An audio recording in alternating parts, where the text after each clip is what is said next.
Preview.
Hey everybody, welcome officially to episode 5 of my shadow work vlog series called Real Monsters.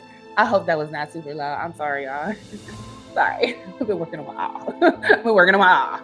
But anyway, so you guys, episode 5, that's 10. Episode 5 is going to be all about my journey as a mom, my motherhood journey. So the reason why I chose to do motherhood as an episode of Ahhh Real Monsters is I think it's going to end up explaining itself as we go along. So without further ado, let's go ahead and do this.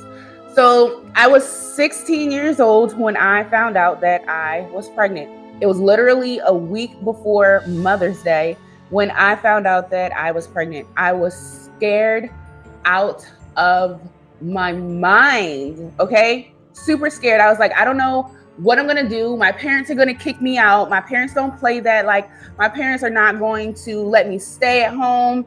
I began to go to Walmart. There were plates and cups and things, and it was around college time when I did this.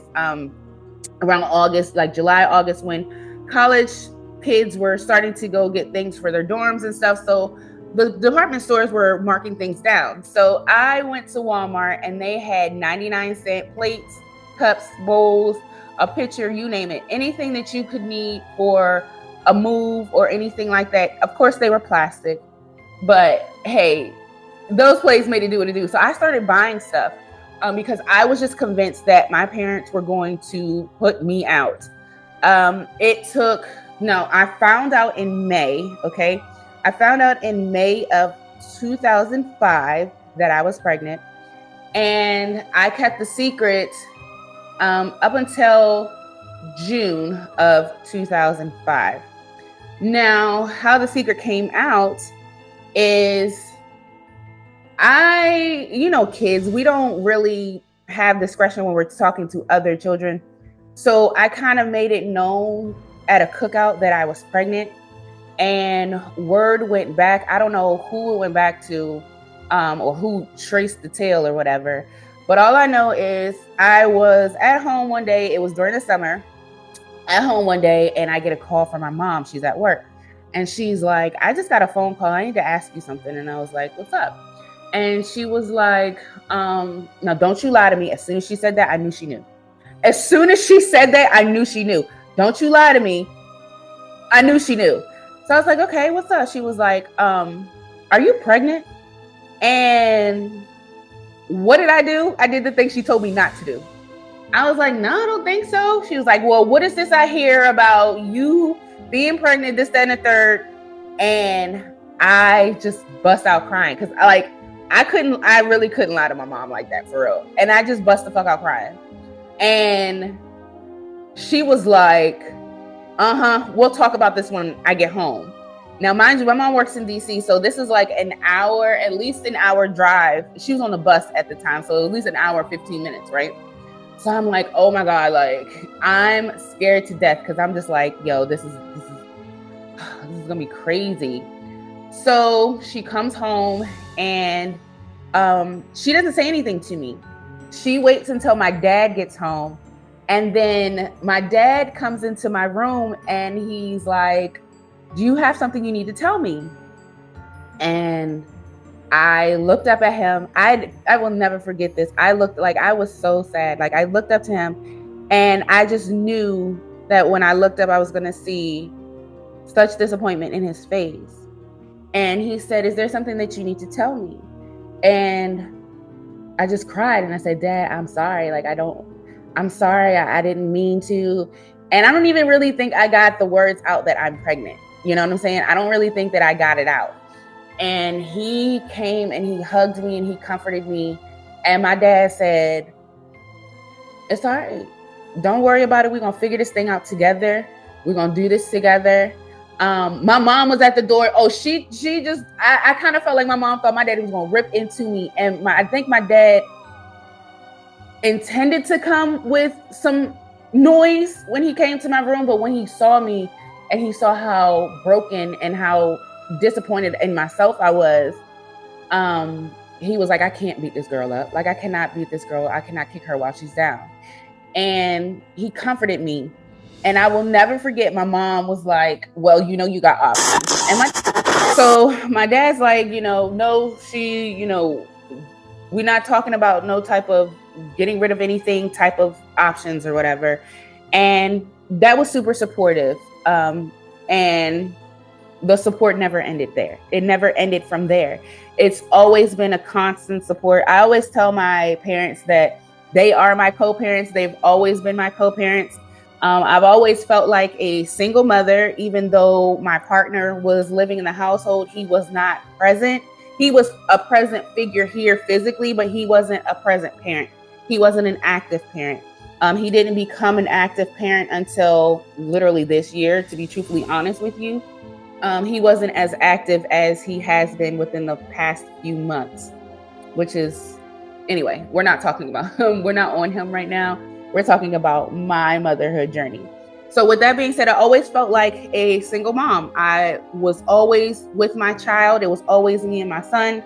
We were always together. I did not like to allow my son to go different places. I didn't really like to allow my son to spend time outside of me. And I had to learn how to like detach and let go, but only to people that I truly, truly trusted. When I tell you, my village has been absolutely incredible. My aunts, my sister, especially my sister, spoils my child. Okay, you would have thought he was hers as well.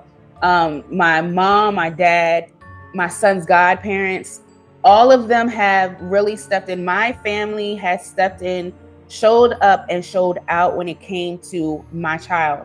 My child can go to any person in my family, my aunts, my sister, my cousins, and he'd be straight. Like, they'd make sure that he was okay, he was well taken care of, stays out of trouble, all of that. And I am so forever grateful for my village, because without my village, I would not have been able to be a successful parent.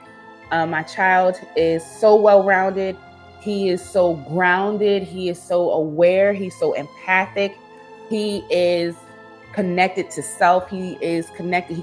He connects with the energies around him. He's so aware. He's conscious. He is compassionate. He's joyful. He is so well-rounded. He is such an amazing child. And I could not have asked literally for a more amazing kid. I am so grateful that he chose me to be his mom, because he's just been so easy for me, especially being a mom at 16, right?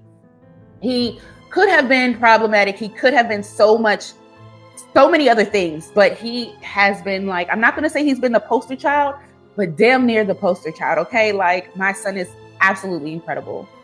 I love my baby so much. So after I had him, we, tarried through this thing, and I did not realize until my son was about 1.5, 2 years old, that I was suffering from postpartum depression. And the way that I found that out, was I crashed out. I crashed the fuck out. I went berserk. I ended up in a situation where I beat the dog mess out of somebody, and it caused my lawyer to step back and say, hold on, you need to go see a doctor to see if there's something mentally going on here. And so I went to the doctor at my lawyer's advice, and we found out that I was suffering from postpartum depression. Never knew, never even had a clue of what that was or that was a thing. But at about 18, 19, 20 years old, 18, 19, I was diagnosed with postpartum depression. And when I say it has been a battle, it plagued me for years. It was a battle that I didn't understand, but I was determined to fight in any way which possible that I could, which was a good thing, but it was a bad thing too, because I was fighting in any type of way that I could. And sometimes, most of the time, it wasn't the healthiest way that it would show up as, you know, the healthiest battle that would show up. So I really had bouts of counseling and therapy. I remember I was put on sertraline, which is a antidepressant. And I hated sertraline because it made me feel so stoic, and it made me feel so numb, and it made me feel like I had absolutely no emotions. It made me feel emotionless. And I took myself off of it because I did not like that. I wanted to be able to feel. I wanted to be able to be moved by emotion. And on that, I was just flatline. You know what I mean? It was not a person. It was not jovial. I was just existing, you know? And so I took myself off of it. And when I tell you, I fought tooth and nail with this postpartum depression until I really, really got a handle. I didn't really get a handle on my postpartum depression until I was about in my late 20s. I was about 25, 26 years old. I had moved out of my parents' house when my son was 3. And the reason being is because, number one, I'm still in the midst of battling postpartum depression.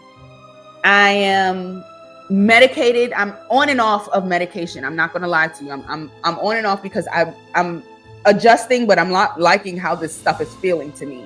So I'm on and off of medication, and I decided to go buy a house because, number one, I always promised myself that I would never rent anything. Kind of crazy because I ended up having to rent a townhouse due to my house burning down. But if I could help it, I promised myself that I would never rent anything. So it was always my goal to be a homeowner. So at 19, going on 20, I bought my home because my mom was not trying to allow me to really be a parent. I felt she was always overstepping her boundaries, overstepping with all of the decisions that I made in regards to him. She always had something to say about something. Every time I corrected him, he would run to her and she would act like she was disciplining me. So that wasn't teaching him, you know, good habits, right? And he still, to this day, runs to her. And I think I did mention it. I mentioned it in my parents' episode where their bond is they're thick as thieves. And I love that. However, they undermine me as his mother at times. And it was really heavy. Now I understand my mom thinking, you know, or knowing that she has more experience as a mom and she just wants to help and she, you know, wants to guide me. But it really came off as my mom thinks this is her child. And it came off to that. It came off that way to not only myself, but to other people. And I was like, nah, I can't do this. I cannot continue to raise him in this type of environment because that's eventually going to get toxic.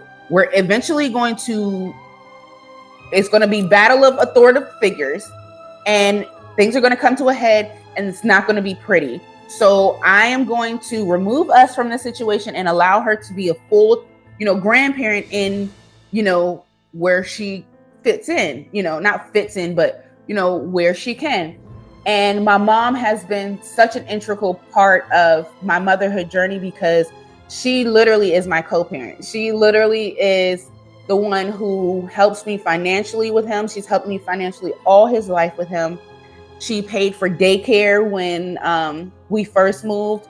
It was about she paid for daycare from birth up until up until he stopped going to daycare. When it was a point to where he stopped going to daycare, I was paying half, she was paying half.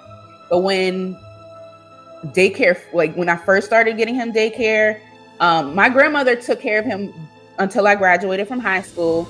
And then when I went off to college, I didn't stay on campus. I drove back and forth to Bowie State. And that was, oh my God, that was crazy.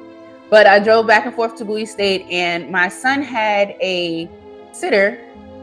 Actually, she was the sitter before I graduated from high school because she was in the neighborhood across from Norris Road.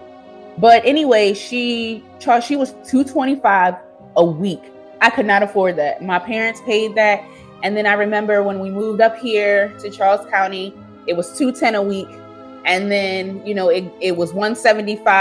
And I think it like was $175 a week until he, no, it was $180 a week until he, we took him out until he got into, I want to say middle school. And then we started allowing him to catch the bus from home and come home after, you know, he caught the bus, because that's when it happened for me. That's when my parents started letting me stay home by myself, but I was always like maybe 20 minutes behind him coming home into the house or whatever. So I was never too far behind him after he got home. So motherhood has been a journey. It has been ebbs and flows. I haven't been the best mom. Going through postpartum depression and having manic bouts of depression, there were times where I was so overwhelmed with with myself and my own life that I took it out on my child. And I have apologized and we've talked about this, but it was one of those things where I still beat myself up because I see how it affects him from time to time, still to this day. My mouth has always been something that has been reckless, and I didn't always speak with the best intentions to my child. Now, I didn't belittle him or berate him, you know what I'm saying, in those ways, but it would be like things like, you're not dumb, so stop acting stupid. And you're not retarded, so like, why are you, you know, and it would make him feel so low and so small. And you don't always have to outwardly just insult somebody with unkind words and things. You can say some things that aren't really, you know, I'm not going to say aren't really insulting, but have a undertone of insult to it. And you can make somebody feel so low. And my son had to endure that until I could get my mental straight. Now, it was not a frequent thing. It was literally something that happened every blue moon.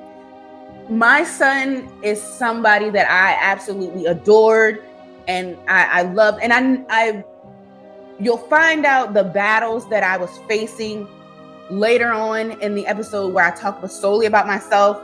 And you'll also find that out in the episodes where I speak about my marriage and my relationship. So all of the things will come together and the picture will the full picture will be painted for you.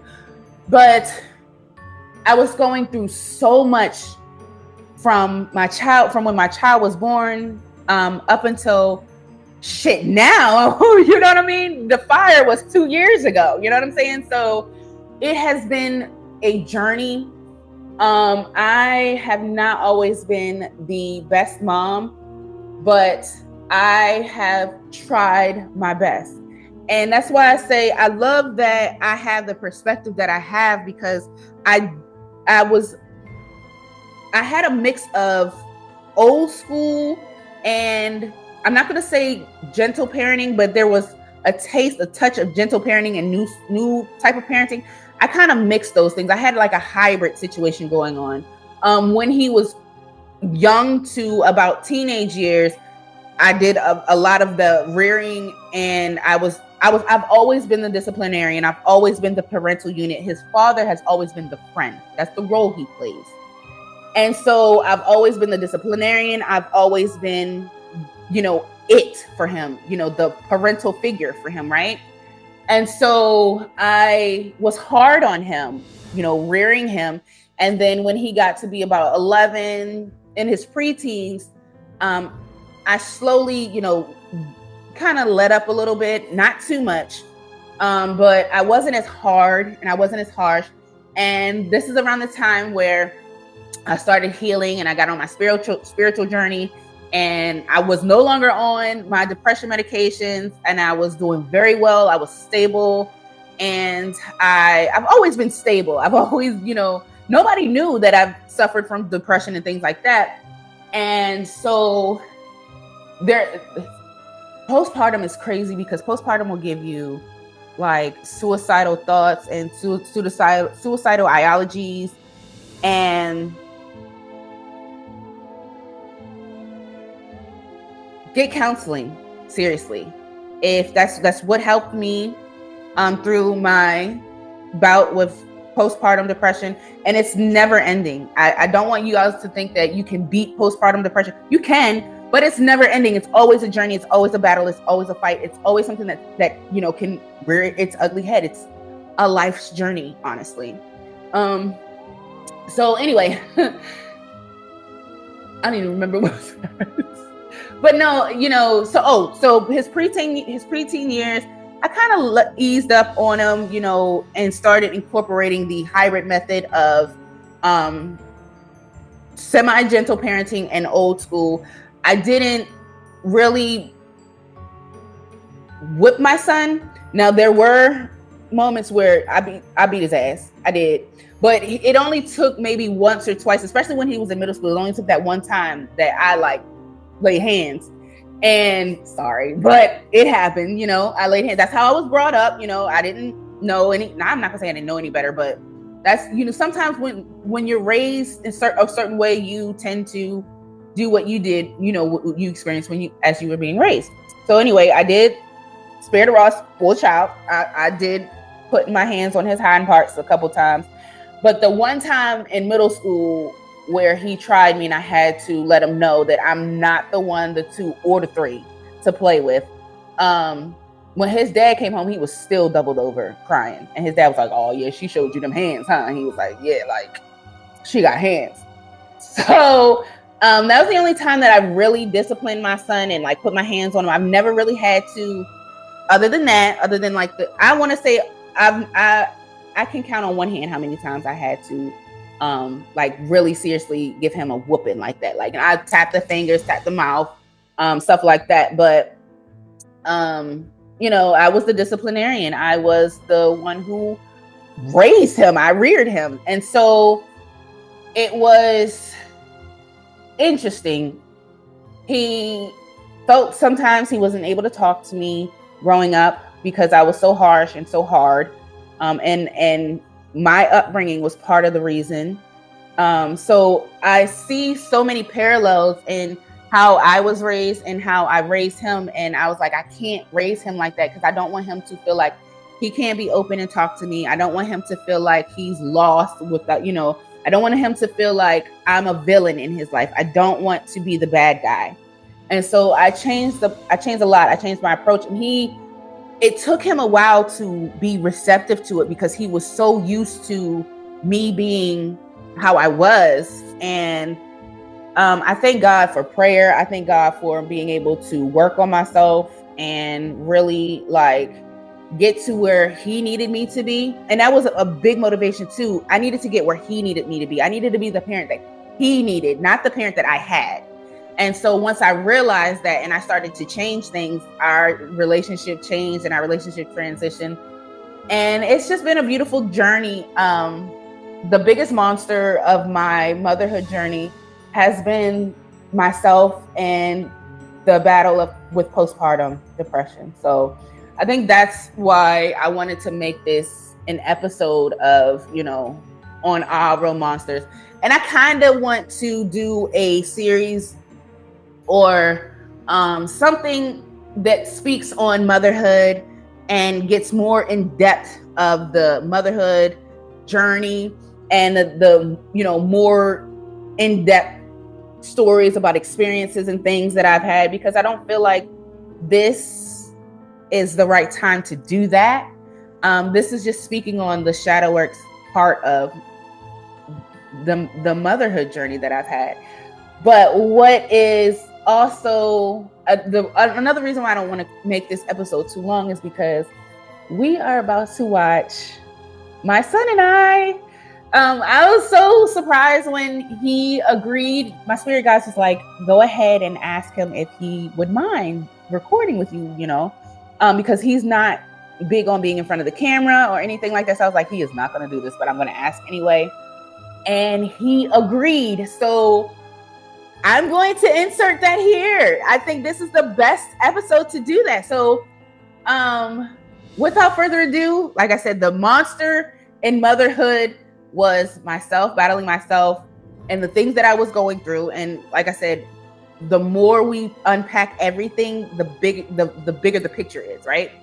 And postpartum depression and this constant battle of authority with my mom. I will say that was monstrous as well.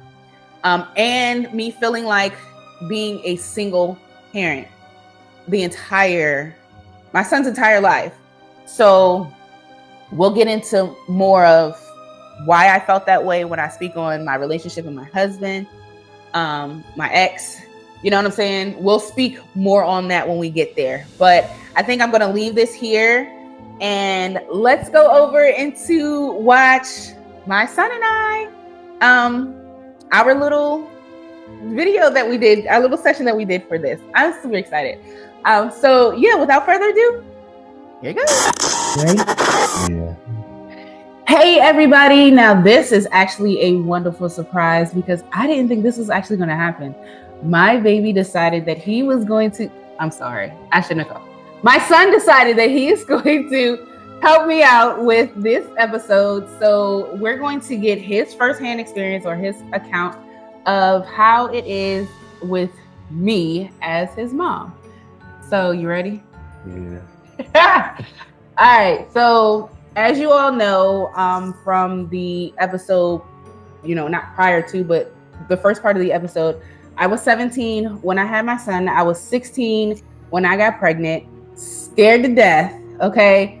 I just knew life was just going to be so different. And I wasn't wrong. It was definitely different, but it was different in a good way, in a way that I didn't expect. He pushed me, he motivated me in ways that he doesn't even understand. He'll understand it once he has his own children and whatever. But he has brought out such a, I don't even know how to say it, like such a adult person in me. I'm still childish as hell, but but my son is he keeps me straight, he keeps me motivated, he keeps me driven.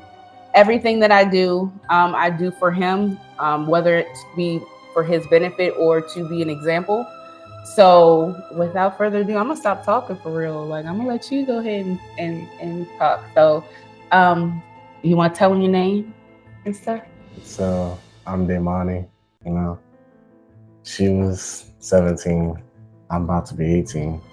So he's the current age that I was when I had him, which is crazy. And I'm so glad that he did not follow in his mama's footsteps. I'm so glad that he didn't follow in his mama's footsteps and became a parent at 17. He's doing excellent.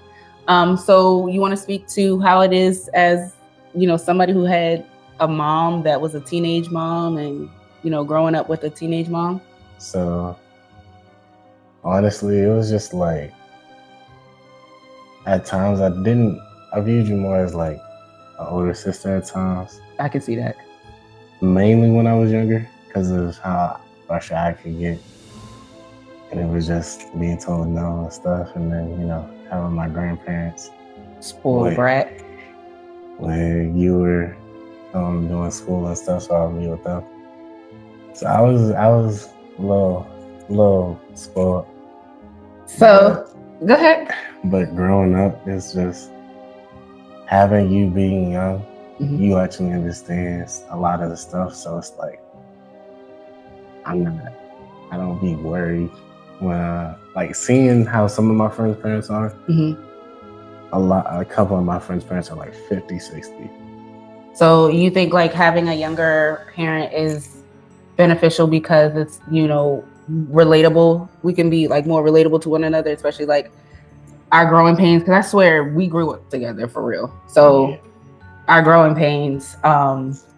I don't really think I kept a lot from my son growing up. He didn't see a lot. I sheltered him a lot. And a lot of the times because I was kind of sheltered. Now my parents, I overheard some of their issues and things as they were going through things.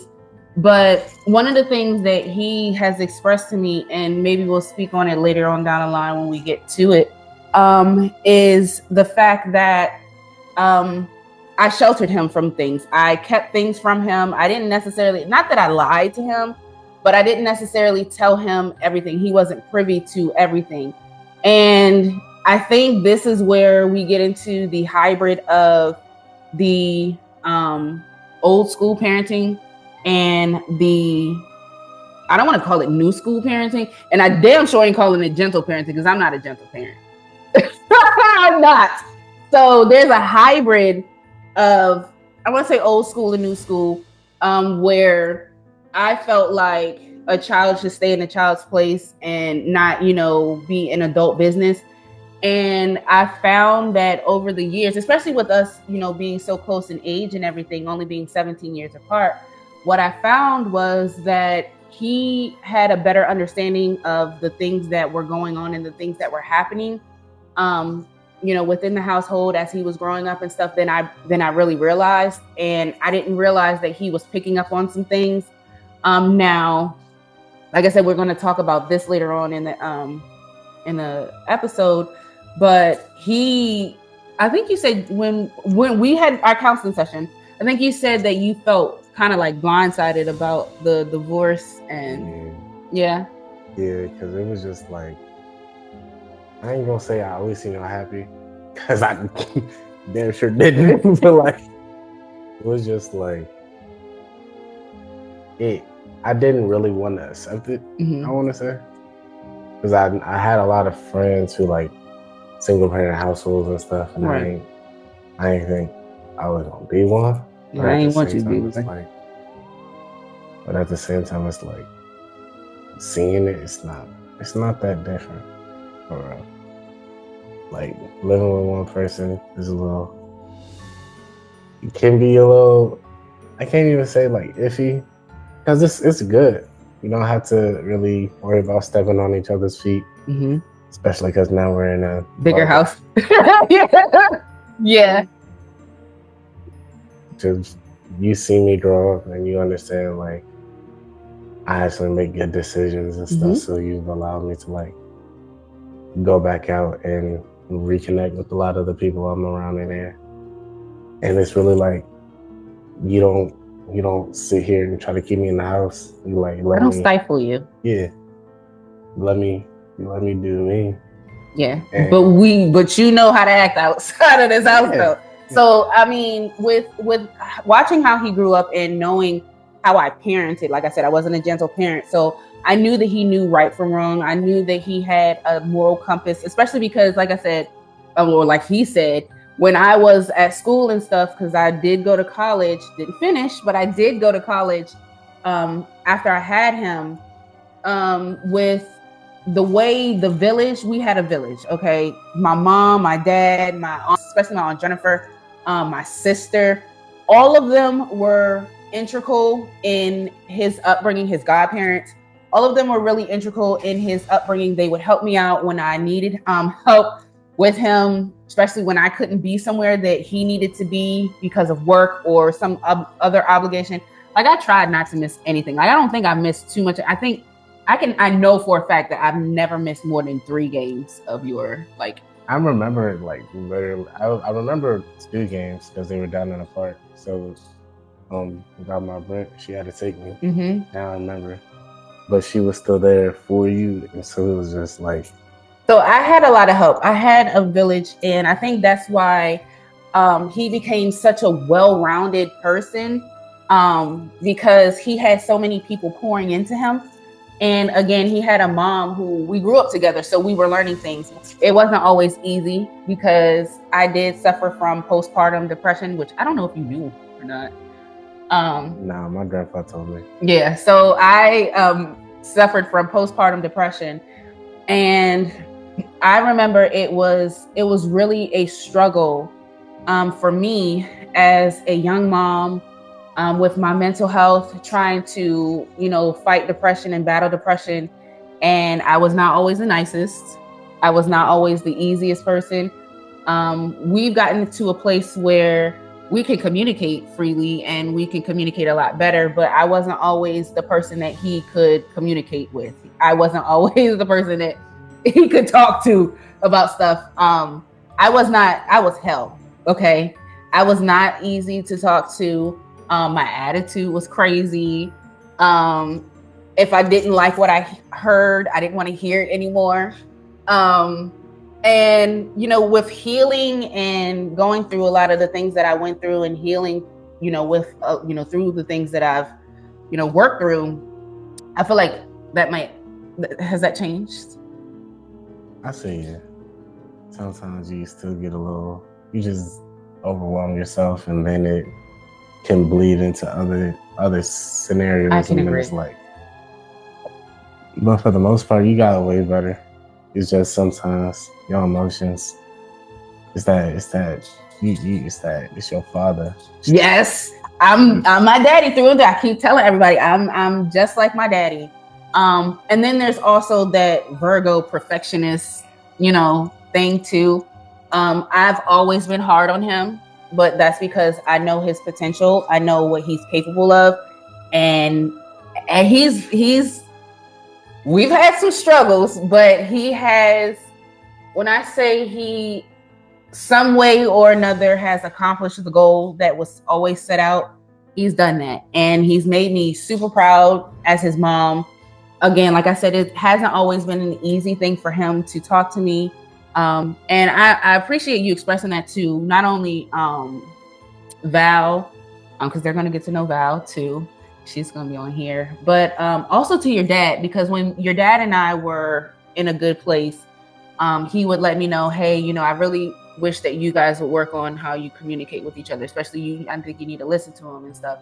And so I can really appreciate your dad for, saying that and showing me, the error of my ways in my communication. Communication is a big thing for me. And like I said, I'm hard on him. And I know that sometimes when we make mistakes and things, especially as kids, it's not always the easiest thing to explain your train of thought and to explain exactly why you did it, because sometimes you really don't know why you did it. But as a parent, you're always looking for like, why the hell you do that? Like, can you please explain this to me? And he always be like, I don't know, just I just did it, like, So I think we've come to a place where, number one, he's too grown for that shit. So he doesn't experiment in those ways anymore. He doesn't test me. He's never. I'm not gonna say never. He hasn't tested me often to where I felt like I felt like, well, no, I can't. I felt a few times like I'm gonna hurt this little boy. Okay.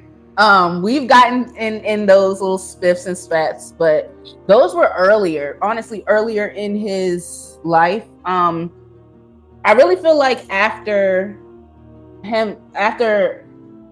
your dad and I split up, that's like really when things kind of transitioned for us. Our relationship transitioned a bit.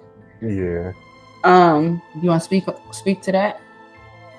Because I know you told me, because we've sat down and Val told me that, you know, I had to sit you down and explain everything to you and kind of like, you know, tell you like what's really going on and the real truth about everything. Yeah. And you told me, you were like, I just wish that you didn't hide all of that from me. I wish you just let me see some of the things, because it wouldn't have been such a shock when you just said, you know, enough is enough and I'm ready to go. And then you also told me that you like me better when as you know who I am now, and you know, now that I'm not with your father, I'm a lot happier, and you've noticed the healing and things like that. So did you want to? It's like, so I say for us, after y'all split for real, it really made me sort of like just had to think to myself, and I didn't have my dad. We can all agree he's nonchalant, so he was more of a person I could talk to because he was more chill. Well, he's always been somebody more so that you can talk to, because growing up, your dad was more of your friend than your parent. Yeah, so it was just like he listened a little better than he did at the time. Yeah, I agree. So then, like after everything happened, and you seen how I really quiet down a bit, you kind of understood. It's like it was never a real thing against you. It was just I didn't like. Sometimes I just needed the quieter person. And to process too. It took time to process as well. Yeah. I will say you needed a not colder, but calmer, meeker, milder person to speak to, because at that time I was still, I think I was coming upon my most intensive phase of healing at that time. So I still wasn't where I am now. And again, this was 4 years ago when his father and I split up. So we've had 4 years to really like work on this thing, and 4 years for me to heal and be where I need to be. I don't fuss as much anymore. I'm not as harsh, because I do admit that some of the things that I have said or expressed as you grew up probably wasn't the best things to say and project onto a child.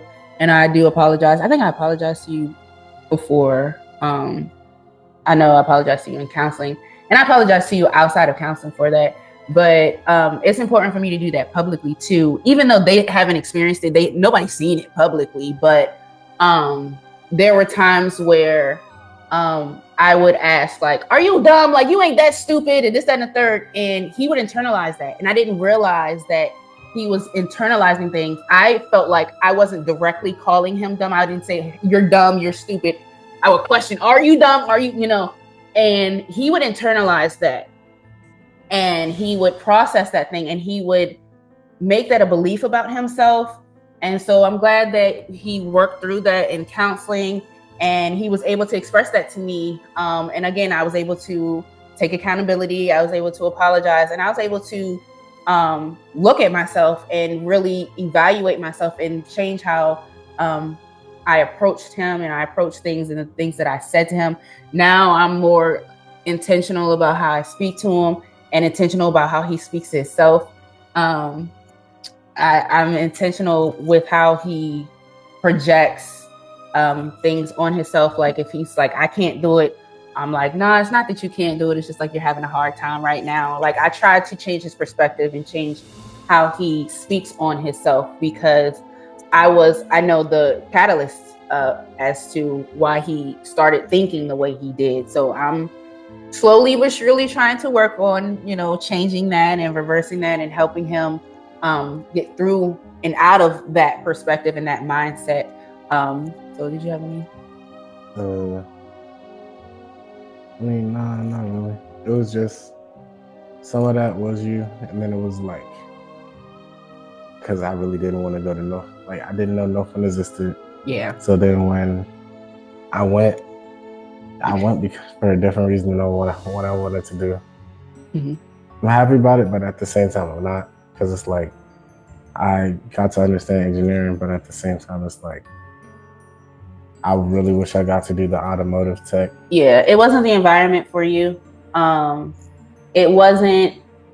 Because it was just all the AP classes I was surrounded by. It was like, but they didn't have resources for you. They didn't help you. They didn't really nurture, your education, and you're willing to learn. Because you asked for help, you asked for tutoring, you asked for tutelage, and they did not help. I can't say that I put forth the best effort. Like I allow people to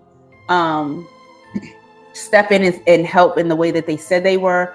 Like I allowed your dad to say, get you a tutor or whatever. That didn't last. You didn't have very many sessions there. I tried to allow other people to help and to put input in and to just really show up for them. And I really feel like, and this might just be me being super hypercritical of myself, because I'm super hypercritical of myself. He knows that I'm a perfectionist through and through. But I feel like I didn't put as much effort as I would have normally done. I stepped back a lot, and I don't think I should have stepped back as much as I did. And a lot suffered. You suffered through 9th to 11th grade, through North Point. You weren't getting what you needed. I was just not happy. It was just like, I felt like I was, because I got to still do football. I got to meet new people, but it was just like, at the end of the day, really looking back on it, just the certain people there that I had to be around, and I couldn't really separate myself from, caused me to really just end up hating my experience. It was like, some of the teachers, I loved the teachers. It was just the topics. It was just because of how the school was. Like last year, that school was so understaffed that a lot of the teachers literally picked up an extra class just so it wouldn't get dropped from school. Oh, okay. And then that made it harder for the teachers, let alone to have time to themselves to grade, plan, and all that. Just made it harder for them to really connect with the teachers again. Yeah, that's true. Help them connect with the students again. That's true. And it caused them to really lose a lot of students and staff, because one of the teachers that was loved at the school, he picked up a job in Virginia. Oh yeah, you did tell me about that. The student member of the board, Sam, he was in my program too, and he left because he hated it. So, I mean, it was one of those things where, again, I kind of wish I had stepped in and made changes earlier than what I did. I feel bad because he's not playing football his senior year. And I know that was something that he was kind of, passionate about. And I kind of feel like if I had stepped in earlier, that maybe we could have done something a little different in that regard. Not gonna lie, not playing this year has been good, but at the same time, it's like certain moments made me miss it, and then it's just seeing what they do now. Never mind. But speaking on your high school career, I really want everybody to understand that not only were you going through challenges at the school and, the staff and current, constant in and out and things like that, but you were going through constant changes at home. 8th grade to the 9th grade year is when his father moved out. And so that was a transition for him. He didn't take too well to the transition at first. He did not take too well to the transition, which I totally understood. And I felt like I was patient about it. So that was, 9th grade and 10th grade, he was still, trying to come out of, he did have a depressive state. He was in the slight depression. I say that was more middle of 9th grade year, and then the end of it, I really started to come out because I finally got the few friends from football. Then I say the summer, I was enjoying it. 10th grade year, I was actually enjoying it. I got to really bond with new people. I came out my shell. I made friends. Sophomore year, he really did come out of his shell. But then tragedy struck again. Yeah. And we had the fire. And so like our lives just totally turned upside down. And I felt so horrible because I didn't lose everything, but he did. Like he lost, when I say literally everything, all his shoes. Man, that man had like over what, $20,000 worth of shoes? It was actually over 15. I had it tracked. Yeah, like he has a little tracker where he tracks his shoe collection. Had almost 20,000 worth of shoes, his game consoles, even my PlayStation 2. I was so pissed. Oh my God, I was so pissed. I went to one of the GameStops in the area just trying to see if it's still something. Clothes, all of his clothes, all of his books, like literally every possession that my child had, he lost. His trophies from participating in football, just everything he lost, literally everything. He had nothing. Like I said, I had a little bit, but this one had nothing besides what he walked out of here with when he went to school that day. And I was able to finally get after the house was tried. Yeah. And then we could like somewhat salvage it. And that was only 2 jerseys, stuffed animal I still have, and the football thing. Yeah. So it was very tragic for him. Like I said, he really had a really tough time through his high school career. And you really, like, honestly, you toughed that shit out for real, because like school was not the best for you as far as like the tutelage and you understanding what you were learning. And then on the other hand, you still had so much going on with what was going on at home. Like, dude, I don't know how you did it. Like, I don't know how you did it without like total. Now you acted out a little bit, yeah, but like without total like, fuck you, mom. I'm gonna kill my mom. I'm gonna kill my mom. Like, on that type of stuff. So it was really just, I really held it in, and you it did. was just, it's certain times it just boiled over to the point I let it out, and then like I just really sat back and like looked at everything. If like really just, I was not happy about the house, but then it's just because at first I was just trying to be nonchalant, like trying to make light out of it because that's what I usually do. And he tries to make light out of stuff that he knows stresses me out too, because he doesn't want me to extra stress. So I really appreciate him for that. Like, he's very mindful of his mom. He makes sure I eat all the time. He's on me all the time about eating and how much I work and making time for myself. So he's on me. But go ahead. And it's just like, at a certain point, I just couldn't be nonchalant no more. I just had to. It was in the townhouse when we stayed over by Stone.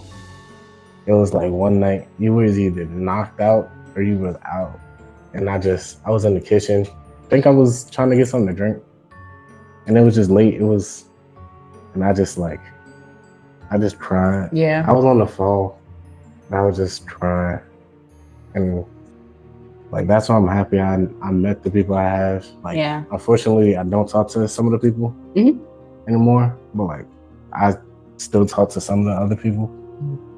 So that's been good that I've at least been able to meet people that can let me express it. Yeah.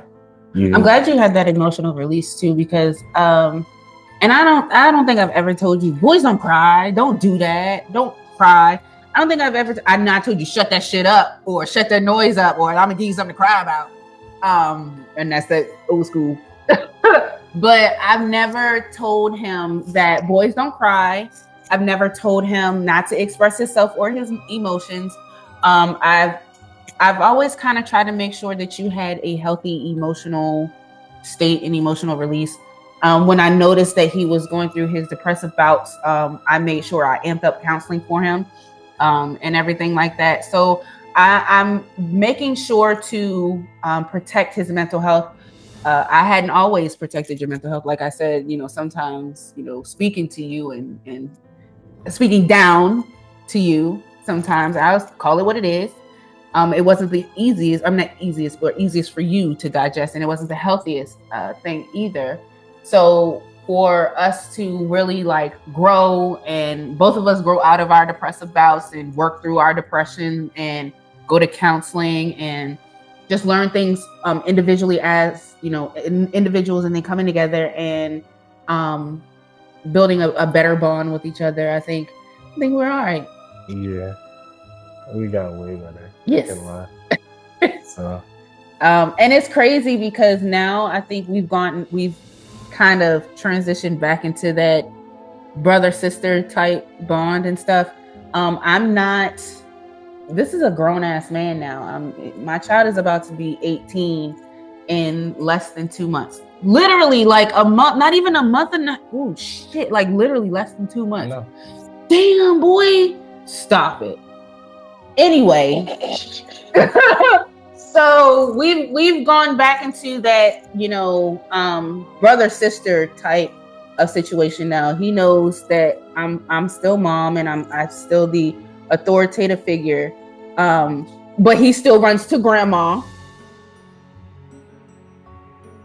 Sometimes. When it's no or it's no. Nah, you recently it hasn't been. Recently, because y'all fell out a little bit recently, so that's my saving grace, okay? Because with him and his grandma, they on the outs a little bit. Me and him, we cool, like we cool. No, we're always cool, but him and his grandmother, the relationship that he has with my mom is, when I tell you that's like his second mom. She is definitely like his second mom. I've expressed in the first part of this video that I moved when he was 3 because I felt like I couldn't be a mom because she was so overbearing and she overstepped the way she did. But I am so grateful the relationship that he has with my parents. You said he looks to my dad as, you know, a father figure.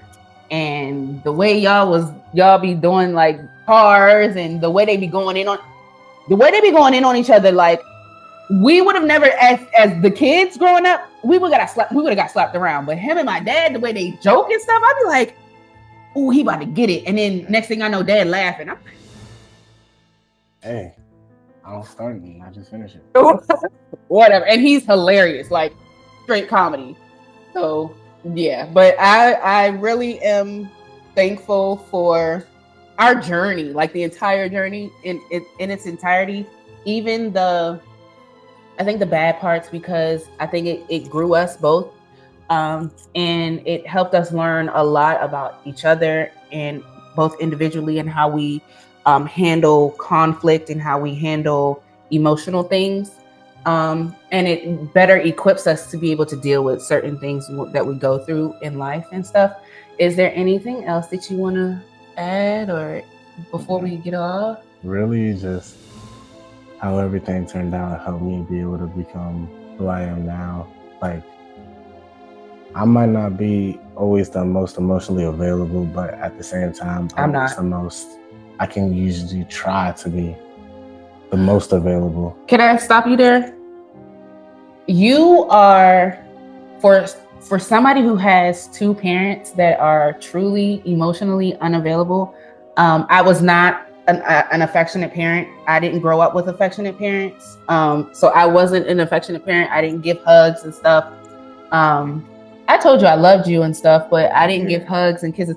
Sometimes he wouldn't even want hugs. Like he would push me away and stuff. So it was one of those things I didn't. It was because I used to the physical. And I didn't want to push boundaries, you know, overstep boundaries too. But for somebody who has 2 emotionally unavailable parents and non-affectionate parents growing up, you turned out to be somebody who's like really emotionally intelligent and emotionally available. And he did that on his own. So I've always been someone to pick up fast on like reading other people. Because you're an empathic like your mom. I believe you're psychic like your mom, but we're not gonna go there. Because it was never something that I really try to look into myself. I know. So and I never really sat down to understand myself because I was always around other people. Right. So it was easier for me to really pick up how other people may act and read people. Mm-hmm. So then now I can really understand and pick up, okay, this is going on, this and that. And you can differentiate who, like, the person's energy versus your own energy and stuff like that. Like, yeah, that's dope. Really dope. Did you have anything else that you wanted to add in regards to like me being your mom, or just me as a mom, or? You know, it's been a hell of a ride. I'm happy out of all people. It was you at least. Oh, thank you. I appreciate it. I love you, kid, man. I love you. All right, y'all. Well, I think that'll do it. I'm really shocked that he did this. I'm really shocked that he came out of his comfort zone, because this is not something that he does, you know? I don't get on camera too often. Not at all. I'm usually the type of person that likes to be behind the lens. Oh, and photography, he's it. I for photography. Beautiful. But yeah, thank you again for joining me. I appreciate it. Thank you for, giving your experiences and your firsthand account. Like I said, we were going to talk about the good, the bad, the ugly, and I wanted you to be as open and raw and honest as possible. Did you get everything out that you wanted to get out? Yeah. You ain't hold nothing back? No. Okay. All right. Well, there you have it, y'all. So that is going to be this episode. Thank you guys for joining us. The next episode is actually going to be the episode with Val that we spoke about. That's our counselor. She was the counselor for the entire family. My husband, myself, my son, she was it for us. So you'll get a really special treat with the episode with her in it. But until next time, bye, y'all.